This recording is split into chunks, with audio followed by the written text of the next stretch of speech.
എല്ലാവർക്കും എൻ്റെ ചാനലിലേക്ക് സ്വാഗതം. നമുക്ക് ബിഗ് ബോസ് ഹൗസിലേക്ക് പോയാലോ?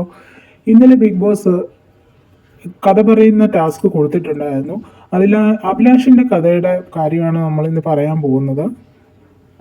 അഭിലാഷിൻ്റെ കഥ കേട്ട് ഹൗസിലുള്ള എല്ലാവരും ഭയങ്കരമായിട്ട് കരയാനൊക്കെ തുടങ്ങി. എല്ലാവരും ഭയങ്കര സെൻറ്റിയൊക്കെ അടിച്ചിട്ട് ഇരിക്കുവാണ്. നമുക്ക് എന്തായാലും ആ വീഡിയോയുടെ ഒരു ചെറിയ ക്ലിപ്പ് കണ്ടാലോ? സ്നേഹിക്കുന്ന വ്യക്തികളിൽ രണ്ടുപേരാണ് അവർ. എൻ്റെ അമ്മാമ്മ അവിടെ ഒരു 8th സ്റ്റാൻഡേർഡൊക്കെ ആയപ്പോഴത്തേക്ക് പിന്നെ അവർക്ക് ഇടയിലേക്ക് ഞങ്ങൾക്കിടയിലോട്ടൊരു കുഞ്ഞു വന്നു. അപ്പോൾ അതിനുശേഷം പിന്നെ എനിക്കൊരു ക്യൂരിയോസ്, എൻ്റെ അമ്മയുടെ അച്ഛൻ്റെ അടുത്ത് നിൽക്കണമെന്നുള്ള ഒരു ക്യൂരിയോസിറ്റി. അപ്പോൾ അതിനുശേഷം ഞാൻ എന്ത് ചെയ്തു, എൻ്റെ അമ്മയടുത്തോട്ട് ട്രിവാൻഡ്രത്ത് അച്ഛൻ്റെ അമ്മയടുത്തേക്ക് താമസം മാറി. ഞാൻ എൻ്റെ ലൈഫിലെടുത്ത് എൻ്റെ അഭിലാഷ് ചെറുപ്പത്തിൽ അവൻ്റെ അമ്മാവൻ്റെ കൂടിയാണ് താമസിച്ചിരുന്നതെന്നും അവിടെ നിന്ന് അവരുടെ ഒരു കുഞ്ഞു വന്നതിന് ശേഷമാണ് അച്ഛൻ്റെയും അമ്മയുടെയും അടുത്തേക്ക് താമസം മാറിയെന്നും ആണ് പറയുന്നത്. അവിടുന്ന് താമസം മാറിയതാണ് താൻ ജീവിതത്തിലെടുത്ത ഏറ്റവും വലിയ തെറ്റ് എന്നാണ് അഭിലാഷ് പറയുന്നത്. ഒരുപാട് ഡൊമസ്റ്റിക് വയലൻസ് ഒരുപാട് അനുഭവിച്ചിട്ടുള്ളതാണെന്നും മദ്യപാനം കാരണം അമ്മയ്ക്ക് ഒരുപാട് ദുഃഖം ഉണ്ടായിട്ടുണ്ടെന്നും പറയുന്നു.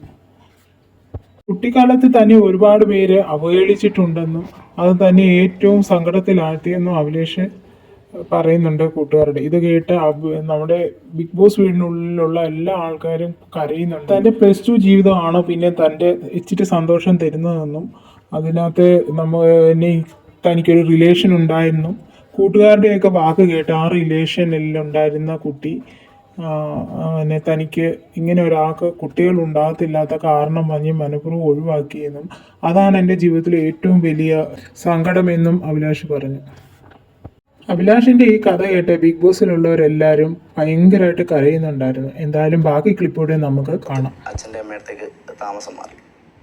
ഞാൻ എൻ്റെ ലൈഫിലെടുത്ത് എൻ്റെ +2 ലൈഫിലൊക്കെ എത്തിയപ്പോഴാണ് എനിക്ക് ഇവിടുന്നൊക്കെ ഒരു സന്തോഷത്തിൻ്റെ ഒരു ഇത് വന്ന് കയറുന്നത്. ലൈഫിൽ ഒരു റിലേഷനിൽ ഞാൻ ഏർപ്പെട്ടു. കുറച്ച് കാലം കഴിഞ്ഞു, ഒരു 1 ഇയർ അടുപ്പിച്ച് റിലേഷനിൽ മുന്നോട്ട് പോയിക്കൊണ്ടിരുന്നപ്പോൾ പെട്ടെന്നൊരു ദിവസം